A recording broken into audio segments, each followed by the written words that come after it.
Hey everyone, First T here. Thanks for checking out this YouTube channel.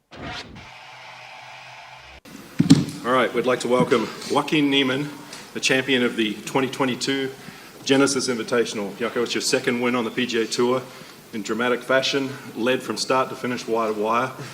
You moved to 7th in the FedEx Cup, I think 5th in the President's Cup International Team Rankings. It's been quite a week. I know leading wire to wire is one of the most difficult things to do. And it's kind of a coincidence that, in 1969, this event was won by Charlie Sifford and in wire to wire fashion. And it seems like a little coincidence, but talk about the way you played and the fact that that happened this week. Yeah, I mean, talking about the first 2 days, I think it was a different tournament for me. Obviously, I played my best golf on Thursday and Friday. And obviously, I knew that the weekend was gonna be hard. It's gonna be a battle. I knew I had to be fighting myself a lot during those 2 days, and it was amazing to see also because today it wouldn't been his 100th birthday for Charlie, and he was the last winner winning wire to wire, and being the same year he's turning 100 is some coincidence. So I'm just happy to be the winner here at Riviera.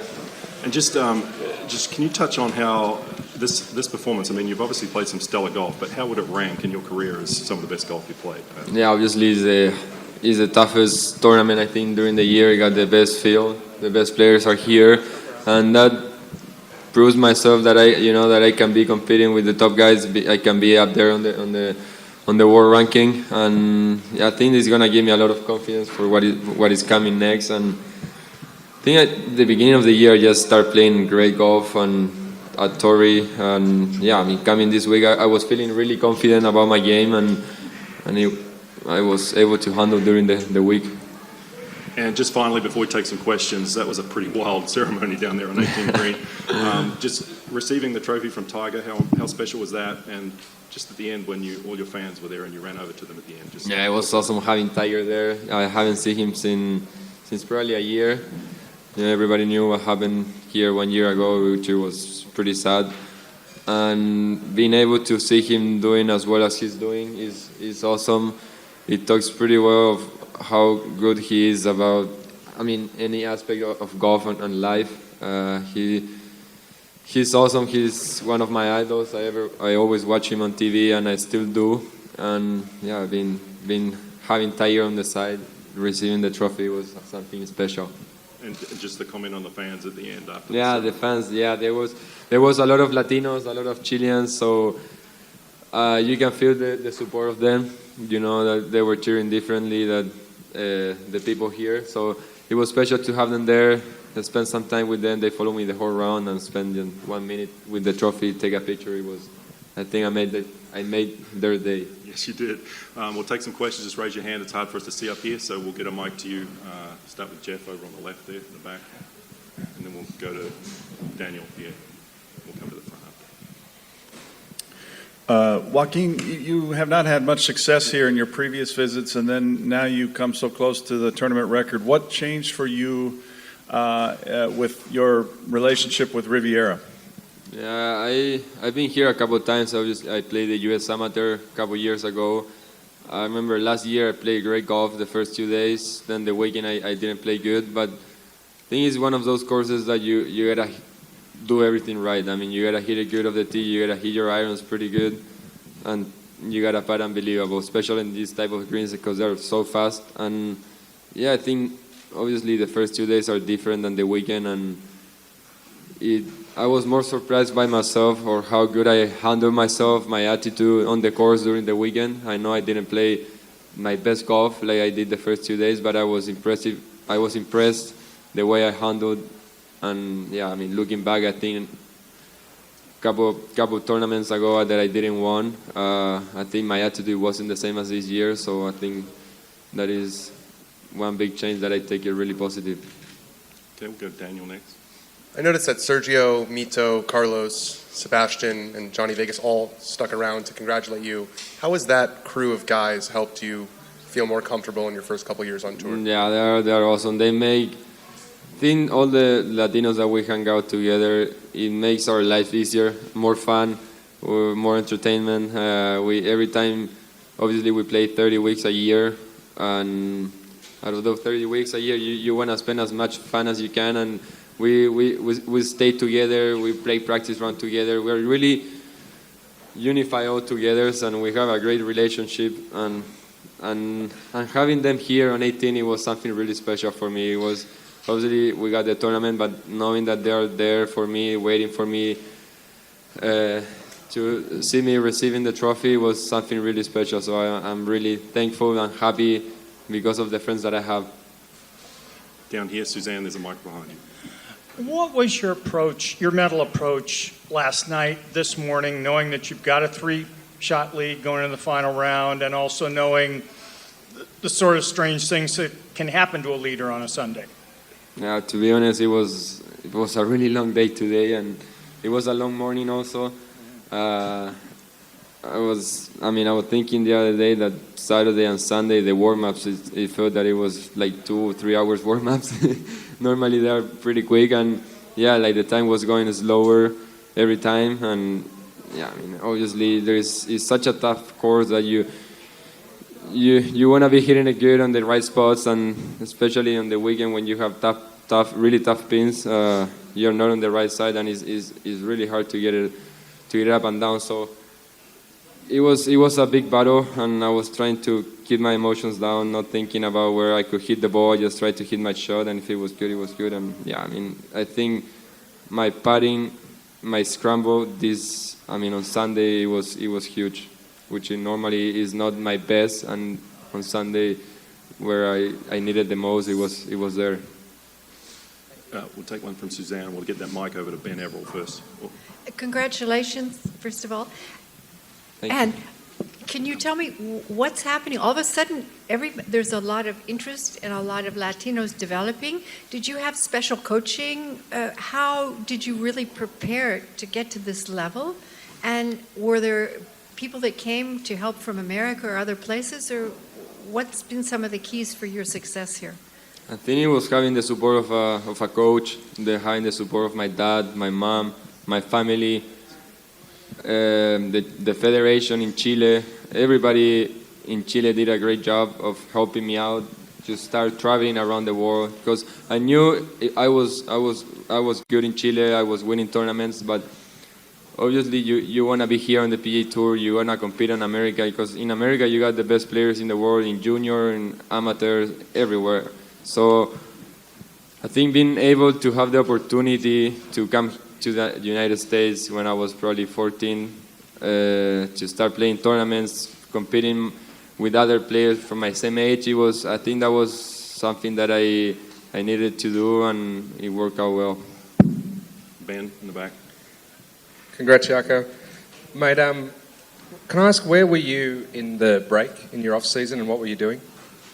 I went back to Chile probably all December, and in the last 2 weeks of January. It was probably a little more than a month.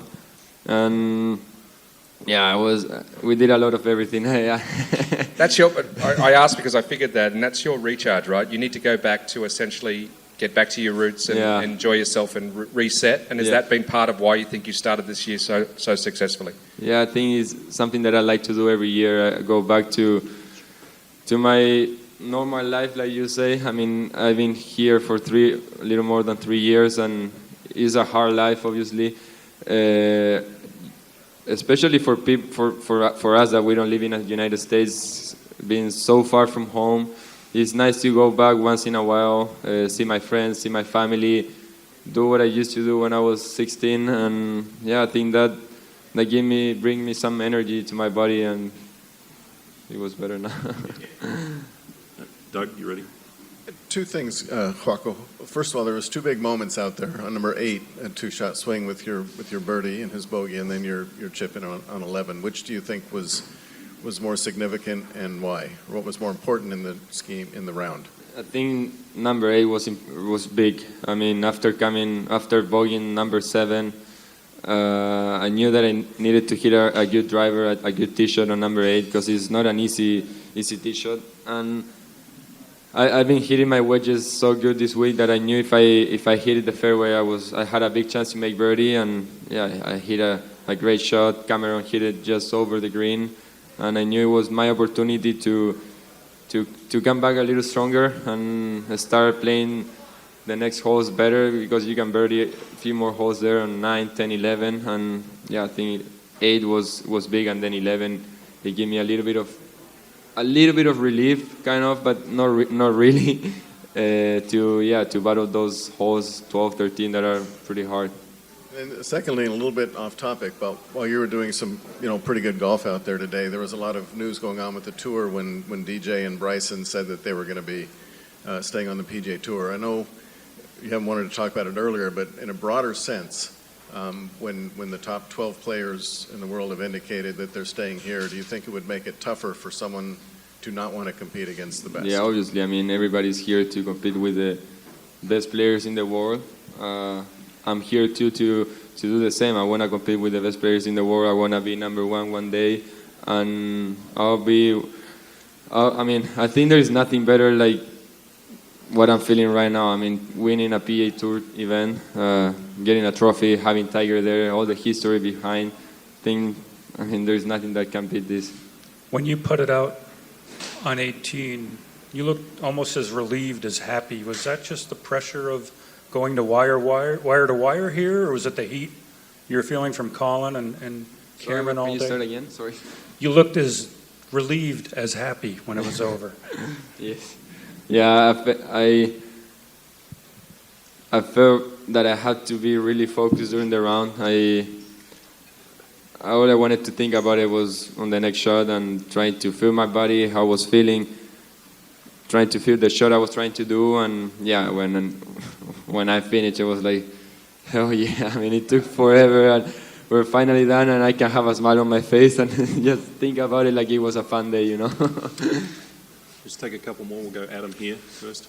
Joaquin, did the putter feel different in your hands today? In particular, number 7. What happened there? Yeah, number 7.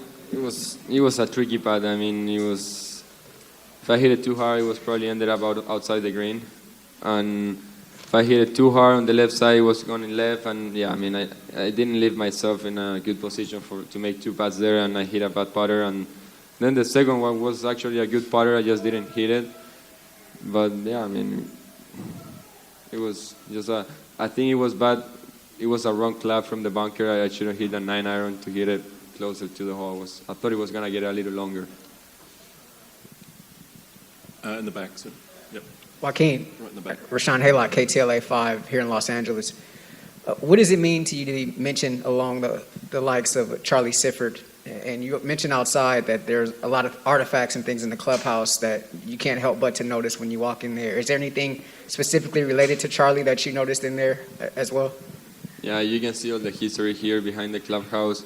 Obviously, it was a long time ago. I was not even close to being born. but yeah, it's nice to see all the history behind this tournament. I think it's one of the oldest tournaments, if I'm wrong. I don't know. But having, obviously, people like Charlie that he won here and being honored today because of his birthday. And yeah, you never know, probably in 100 more years I'll be there. And we'll take one last from the front here. Joaquin, you mentioned your mental approach today compared to a couple other times when you were in a similar position. Can you talk about what you did differently today that allowed you to kind of hold steady and end up winning the tournament? Yeah, I think the main difference was probably, I mean, this weekend I was just thinking about I want to win. I was decided on myself, and I had the confidence to say that because I was feeling great. I was hitting the ball great, and I think some tournaments before I didn't trust myself as much as I did this week, and I think that it was something that I had to work on it, and I think I did a great job this week, and I proved myself that I can have that confidence to be up here and yeah, to battle fights with the top players in the world. So that proved myself a big thing. Okay. Yako, thank you so much. You're a very deserving champion, and Thank you. Enjoy the victory. Thank you, guys. Thank you, everybody, for me here.